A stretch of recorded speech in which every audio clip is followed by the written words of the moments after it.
नमस्कार, आप देख रहे हैं न्यूज 18। मैं हूं आपके साथ मेनका चौधरी। खबर दमदार की करते हैं शुरुआत। और मैं हूं अनुपम। सबसे पहले बात कर रहे हैं बड़ी खबर की। कल उज्जैन और इंदौर दौरे पर रहेंगे मुख्यमंत्री योगी आदित्यनाथ। महाकाल का आशीर्वाद लेंगे मुख्यमंत्री योगी आदित्यनाथ। महाकाल के दर्शन पूजा के साथ ही कई कार्यक्रमों में वो शामिल होंगे। देवी अहिल्याबाई होलकर की प्रतिमा पर माल्यार्पण करेंगे मुख्यमंत्री योगी आदित्यनाथ। श्रीनाथ मंदिर में ध्वज स्तंभ के लोकार्पण कार्यक्रम में भी मुख्यमंत्री शामिल होंगे। छत्रपति शिवाजी महाराज के राज्याभिषेक की 350वीं वर्षगांठ पर आयोजित कार्यक्रम में भी मुख्यमंत्री शामिल होंगे।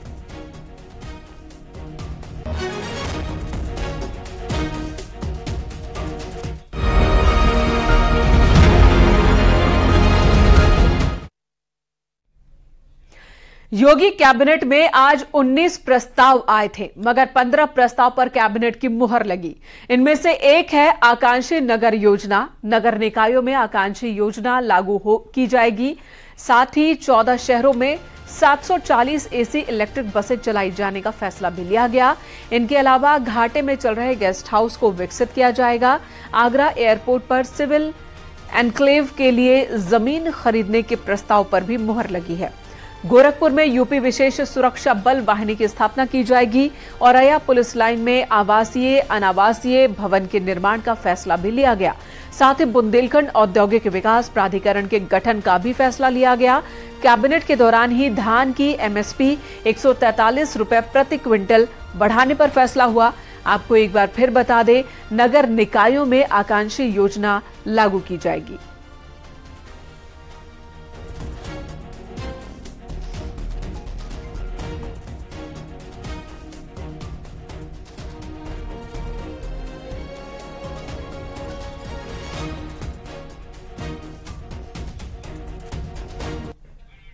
में है कि कुल हमारे पास 762 नगर निकाय हैं, जिनमें से 241 नगर निकाय अभी पिछले कुछ ही सालों में या तो बने हैं या तो उनको विस्तारित किया गया है। तो विशेष रूप से जो नए बने हैं या नए विस्तारित किए गए हैं, उनमें कई निकाय जो है बहुत बैकवर्ड है।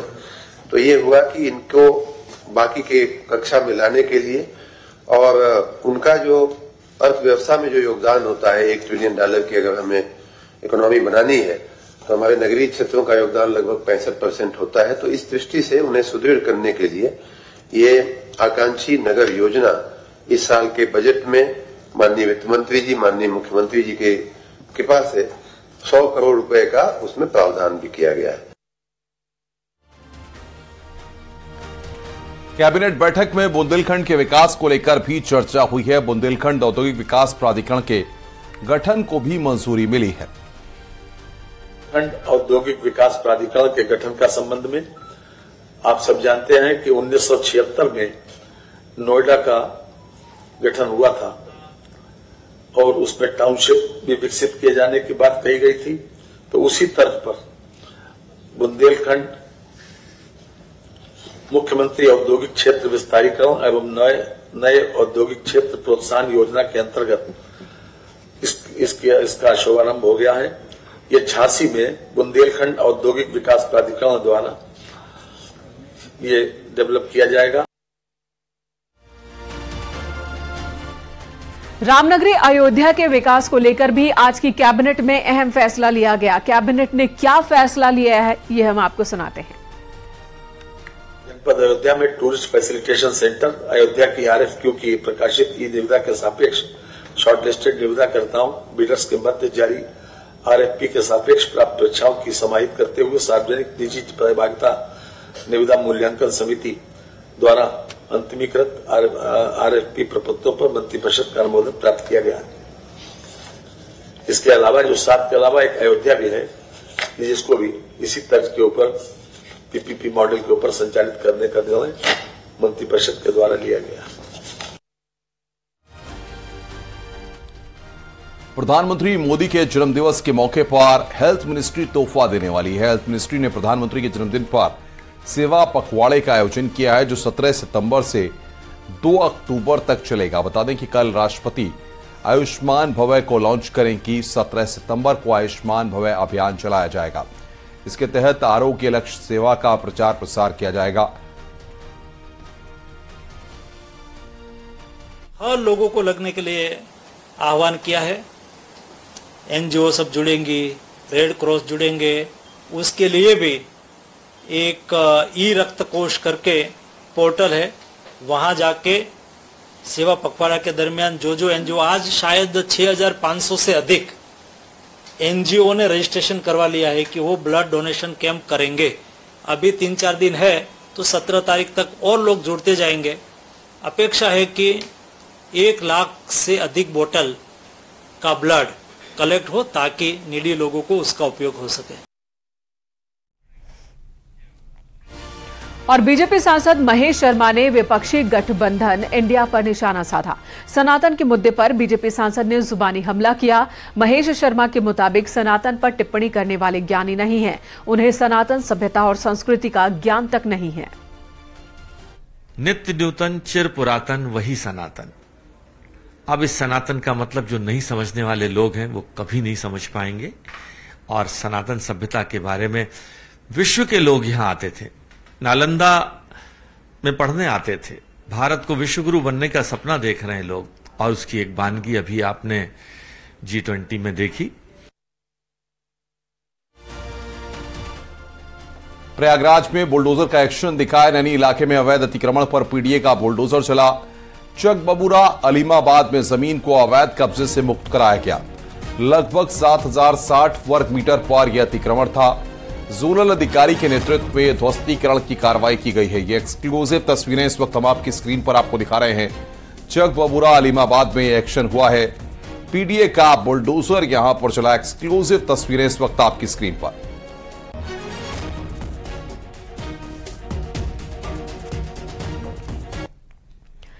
और अगली खबर लखनऊ से, जहां पर संदिग्ध आतंकी मिन्हास के घर कुर्की की कार्रवाई की गई है। यहां पर नोटिस लगाया गया। फिलहाल एनआईए ने कुर्की का नोटिस लगाया। आपको बता दें, मिन्हास के घर से प्रेशर कुकर बम बरामद हुआ था। साल 2021 की ये बात है। 11 जुलाई 2021 को यूपी एटीएस की टीम ने इसी घर से संबंधित आतंकी मिन्हास और मड़ियाव इलाके से उसके परिचित मशीरुद्दीन को प्रेशर कुकर बम और बारूद के साथ गिरफ्तार किया था। उसके घर से कई संदिग्ध दस्तावेज भी मिले थे।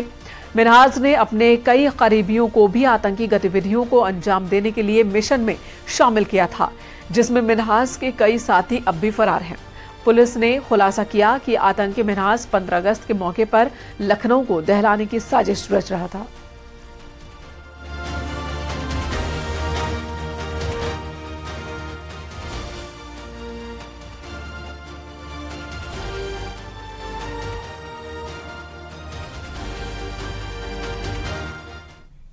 वाराणसी में करीब 34,000 से ज्यादा हाउस टैक्स बकायेदारों पर कुर्की की तलवार लटक रही है, जिसके बाद बकायेदारों में खलबली मची हुई है। दरअसल नगर निगम के लगभग 135 करोड़ रुपए बकाया हैं, जिसमें बार बार जमा करने के अनुरोध के बाद भी बकायेदारों ने इसे जमा नहीं किया। अब नगर निगम ने अंतिम चेतावनी देते हुए कुर्की करवाने का ऐलान किया है। नगर निगम के अंतर्गत आने वाले मकानों का टैक्स नगर निगम ने वसूली का मन बनाया है, जिसके अंतर्गत अब बकायेदारों के घरों को कुर्क किया जाएगा। जो भी हमारे अधिनियम, नगर निगम अधिनियम अंतर्गत हमें ताकतें दी गई हैं, अब हम कोशिश करेंगे कि जो भी इसके इतने समयावधि देने के बाद, इतना आग्रह करने के बाद भी जो सक्षम लोग हैं और फिर भी वो ग्रह कर नहीं दे रहे हैं, तो उनके पूरे संपत्ति को नगर निगम के सुसंगत प्रावधानों अंतर्गत कुर्की जब्ती की भी कार्रवाई की जाएगी। इधर मेरठ में 15 लाख रुपए की लूट का पुलिस ने खुलासा किया। पुलिस ने इस मामले में 3 आरोपियों को गिरफ्तार किया है। आरोपियों के पास से कैश और हथियार बरामद किया गया। पुलिस के मुताबिक इंडिया वन कंपनी के ही पूर्व कर्मचारियों ने लूट की प्लानिंग की और अपने ही गांव के 2 दोस्तों के साथ मिलकर लूट की वारदात को अंजाम दिया। मवाना इलाके में यह वारदात हुई।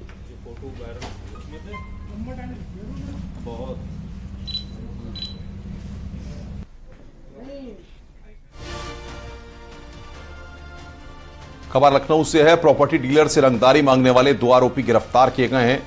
घर में स्पाई कैमरा लगाकर आरोपियों ने प्रॉपर्टी डीलर की निजी वीडियो को हासिल किया था। पुलिस ने इलेक्ट्रॉनिक सर्विलांस का इस्तेमाल करके आरोपियों को गिरफ्तार किया। मामला लखनऊ के गोमती नगर इलाके का है।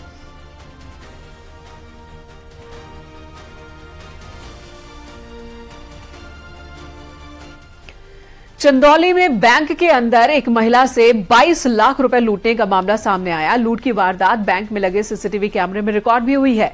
महिला की सूचना के बाद पुलिस घटनास्थल पर पहुंची, सभी तथ्यों को खंगालने में जुट गई। घटना सदर कोतवाली क्षेत्र के जसूरी गांव की है।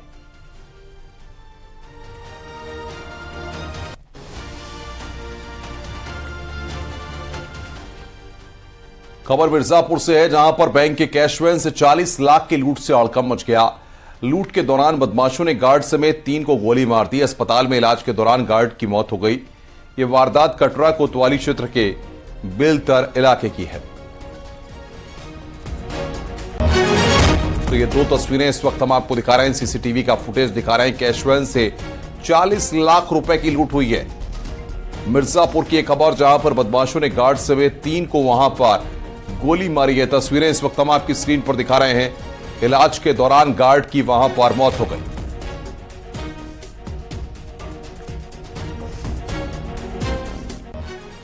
और अलीगढ़ से बड़ी खबर, जहां एएमयू सिटी हाई स्कूल में छात्रों की आपसी रंजिश सामने आई।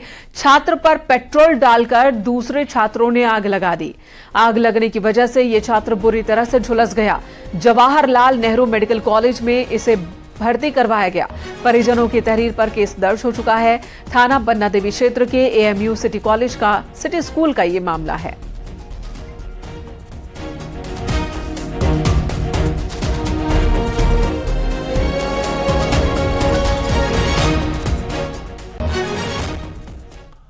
मेरठ में इलाज के दौरान कैदी अस्पताल से फरार हो गया, जिसके बाद पुलिस प्रशासन में हड़कंप मच गया।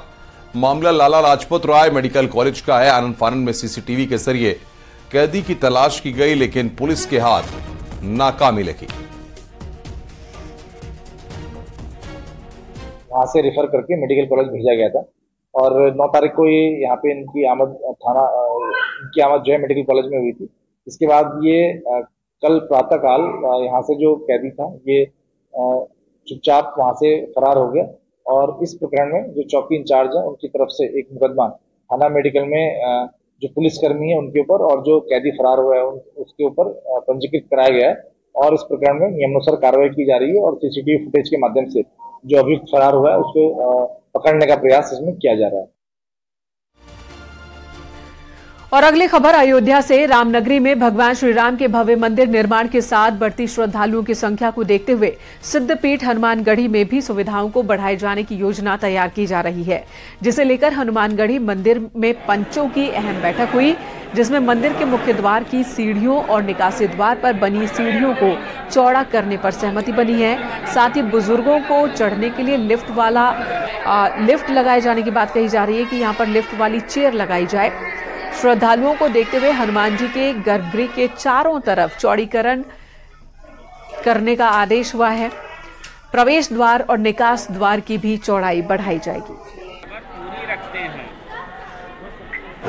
हनुमानगढ़ी की अखाड़े की एक बैठक हुई थी, उसमें ये निर्धारित हुआ कि पीछे की जो सीढ़ी है हनुमानगढ़ी की निकासी द्वार, इसको चौड़ीकरण किया जाए। श्रद्धालुओं की भीड़ को देखते हुए, भगवान राम का राम मंदिर बन रहा है, इसको देखते हुए, दृष्टिगत रखते हुए ये पंचायत ने निर्णय लिया कि पीछे वाली जो सीढ़ी है इसको चौड़ीकरण किया जाए।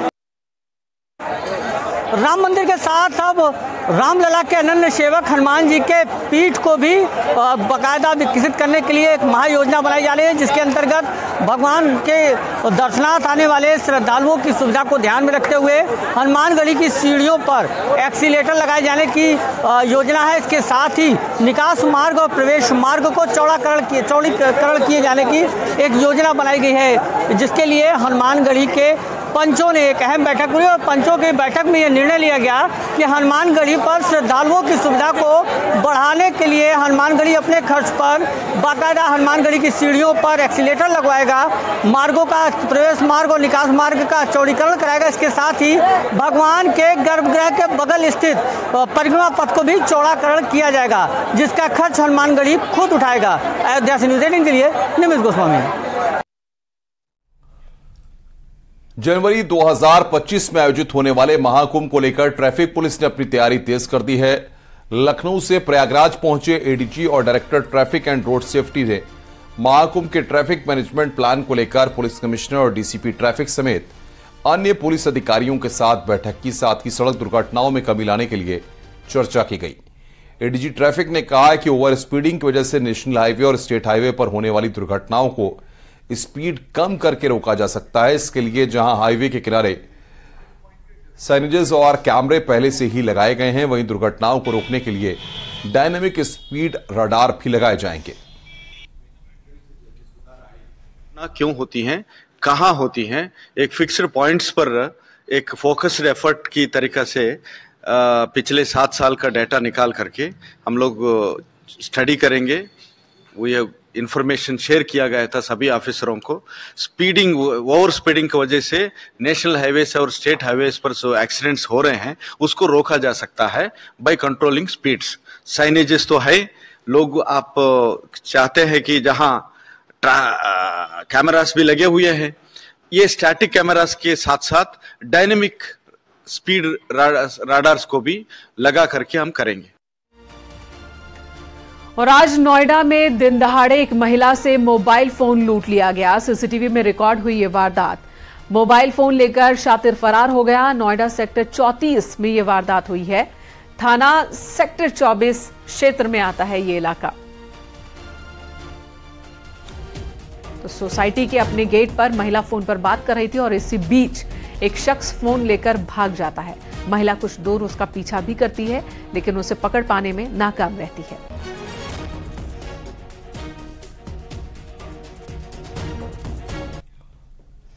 आगे बढ़ते हैं, खबर ग्रेटर नोएडा से है, जहां पर एक संविदा कर्मी को गिरफ्तार कर लिया गया है। दरअसल आरोपी पवन कुमार जिलाधिकारी के कार्यालय में बतौर संविदा कर्मी कार्यरत था, जो कि फर्जी दरोगा बनकर बादलपुर क्षेत्र में लोगों पर रौब झाड़ता था। मुखबिर की सूचना पर पुलिस ने आरोपी और उसके अन्य 2 साथियों को गिरफ्तार किया है।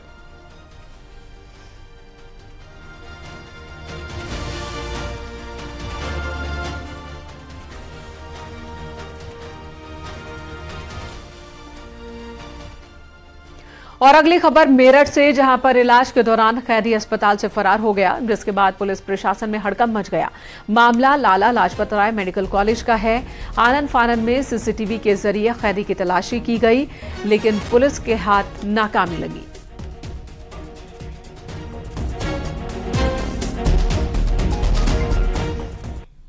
रुक रहे हैं यहां पर एक ब्रेक के लिए। खबरों का सिलसिला जारी है।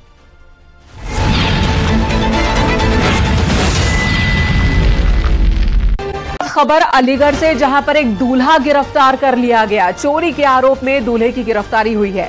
बारात लेकर दूल्हा चला था। पुलिस ने सर्विलांस के जरिए इसे गिरफ्तार किया। 18 अगस्त को शराब के ठेके पर चोरी हुई थी और उसी मामले में वांटेड था ये दूल्हा। जैसे ही बारात लेकर निकला, तब पुलिस ने इसकी गिरफ्तारी कर ली। हाथरस के सिकंदरा मऊ से अलीगढ़ आ रही थी ये बारात, तो थाना अकबराबाद क्षेत्र में गिरफ्तारी हुई है।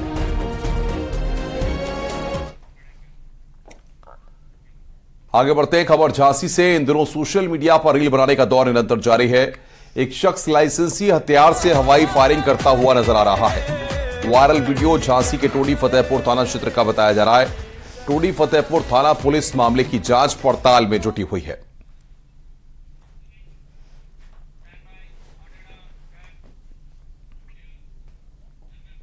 उधर हापुड़ में बाबूगढ़ थाना पुलिस ने वाहन चोरी करने वाले गैंग का खुलासा किया। गैंग के 4 चोरों को पुलिस ने गिरफ्तार किया। इनके कब्जे से चोरी की 18 बाइक बरामद की गई है। जनपद में वाहन चोरी की बढ़ती घटनाओं को लेकर अभियान चलाया गया। शातिरों के साथियों की अब तलाश चल रही है।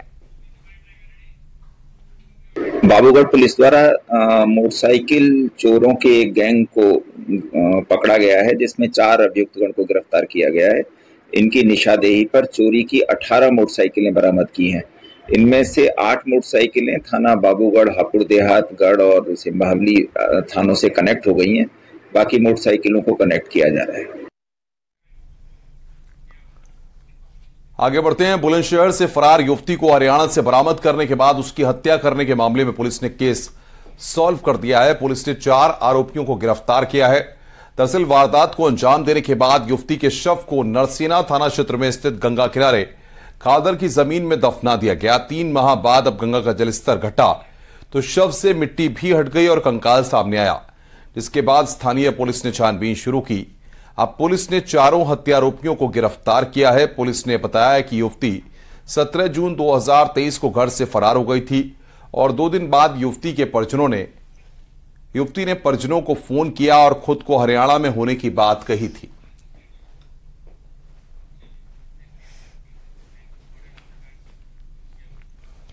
और अगली खबर जालौन से, जहां तेज रफ्तार वाहन की चपेट में 2 शख्स आ गए। दोनों की मौके पर ही मौत हो गई। मृतक रिश्ते में मामा और भांजा थे। इस हादसे में 2 अन्य जख्मी भी हुए हैं, जिन्हें इलाज के लिए अस्पताल ले जाया गया। उरई कोतवाली क्षेत्र में यह हादसा हुआ।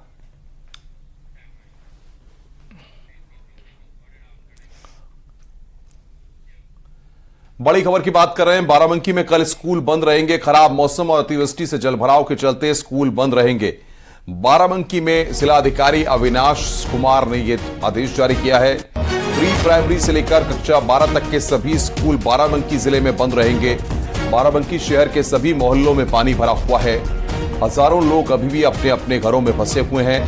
लगभग 1,500 लोगों को एनडीआरएफ, एसडीआरएफ, पीएसयू और पुलिस बल ने रेस्क्यू किया है।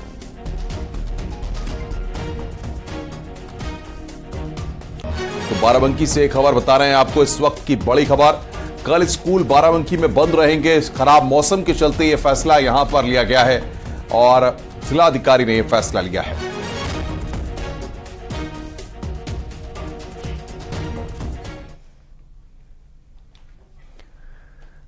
खबर दमदार में फिलहाल इतना ही। आगे बढ़ेंगे उत्तराखंड की खबरों की ओर, लेकिन उससे पहले नजर अभी तक की हेडलाइंस पर।